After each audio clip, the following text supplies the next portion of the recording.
ಕಾಂಗ್ರೆಸ್ ಶಾಸಕರ ಮನೆ ಮೇಲೆ ಕಲ್ಲು ತೂರಾಟ ಮಾಡಿರುವಂತಹ ಘಟನೆ ನಡೆದಿದೆ. ಇದು ಬೆಚ್ಚಿ ಬೀಳಿಸುವಂತಹ ಘಟನೆಯಾಗಿದೆ.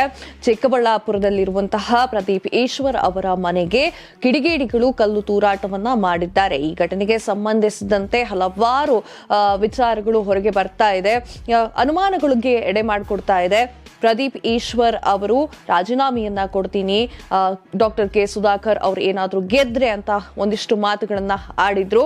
ಈ ಘಟನೆಗೆ ಸಂಬಂಧಿಸಿದಂತೆ ಈ ಘಟನೆಗೂ ಹಾಗೂ ನಿನ್ನೆ ಎಲೆಕ್ಷನ್ ರಿಸಲ್ಟ್ ಅಲ್ಲಿ ಡಾಕ್ಟರ್ ಕೆ ಸುಧಾಕರ್ ಅವರು ಜಯಬೇರಿ ಬಾರಿಸಿರುವಂತಹ ಘಟನೆಗೂ ಎರಡಕ್ಕೂ ಸಂಬಂಧ ಇದೆಯಾ? ಈ ಕಿಡಿಗೇಡಿಗಳು ಯಾರು? ನಿನ್ನೆ ರಾತ್ರಿ ಆ ಒಂದು ಘಟನೆಯ ಸ್ಥಳದಲ್ಲಿ ಅಂದ್ರೆ ಚಿಕ್ಕಬಳ್ಳಾಪುರದಲ್ಲಿರುವಂತಹ ಪ್ರದೀಪ್ ಈಶ್ವರ್ ಅವರ ಮನೆಯಲ್ಲಿ ನಡೆದಿದ್ದಾದ್ರೂ ಏನು? ಕಲ್ಲು ತೂರಾಟ ಮಾಡೋದಕ್ಕೆ ನಿಜವಾದ ಕಾರಣ ಏನು? ಆ ಕಿಡಿಗೇಡಿಗಳು ಕಲ್ಲು ತೂರಾಟವನ್ನ ಮಾಡಿ ಹೇಗೆ ತಪ್ಪಿಸ್ಕೊಂಡ್ರು ಅನ್ನೋದ್ರ ಬಗ್ಗೆ ನನ್ನ ಪ್ರತಿನಿಧಿ ಮಾಹಿತಿಯನ್ನ ಕೊಡ್ತಾರೆ.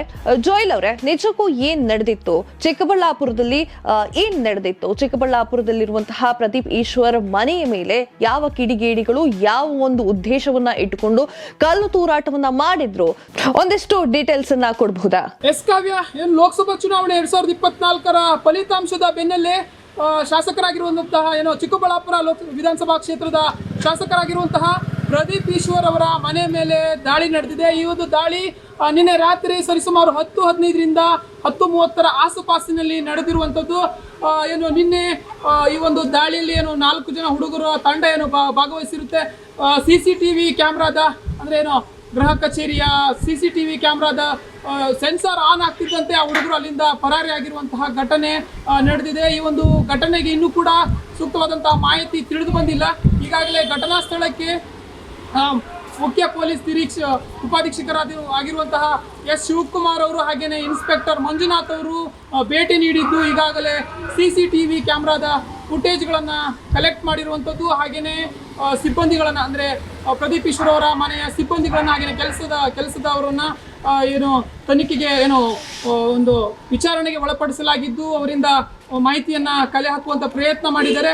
ಆದರೆ ಇನ್ನೂ ಕೂಡ ಈ ಒಂದು ಘಟನೆಗೆ ಮಾಹಿತಿ ತಿಳಿದು ಬಂದಿಲ್ಲ ಕಾವ್ಯ. ಯಾಕೆ ಅಂತಂದ್ರೆ ಈ ಒಂದು ಘಟನೆ ನಿನ್ನೆ ಲೋಕಸಭಾ ಚುನಾವಣೆಯ ಫಲಿತಾಂಶದ ಬೆನ್ನಲ್ಲಿ ನಡೆದಿರುವಂಥದ್ದು. ಆ ನಿಟ್ಟಿನಲ್ಲಿ ಡಾಕ್ಟರ್ ಕೆ ಸುಧಾಕರ್ ಅವರ ಗೆಲುವಿನ ಬಳಿಕ ಸಂಭ್ರಮಾಚರಣೆಯ ವಿಚಾರವಾಗಿ ಅವರ ಬೆಂಬಲಿಗರು ಕಲ್ಲು ತೂರಾಟ ನಡೆಸಿರುವಂತ ಒಂದು ಶಂಕೆ ಕೂಡ ಇದೆ. ಅದೇ ರೀತಿ ಪ್ರದೀಪ್ ಈಶ್ವರ್ ಅವರು ಡಾಕ್ಟರ್ ಕೆ ಸುಧಾಕರ್ ಅವರಿಗೆ ಚಾಲೆಂಜ್ ಅನ್ನ ಮಾಡಿರ್ತಾರೆ.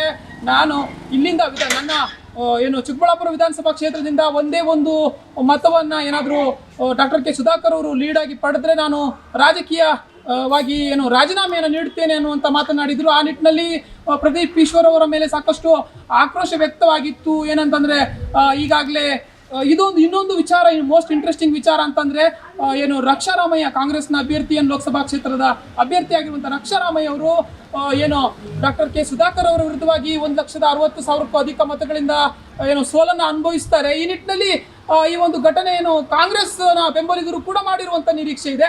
ಆದರೆ ಇನ್ನೂ ಕೂಡ ಈ ಒಂದು ಘಟನೆಗೆ ಸೂಕ್ತವಾದಂತಹ ಮಾಹಿತಿ ತಿಳಿದು ಬಂದಿಲ್ಲ ಕಾವ್ಯ.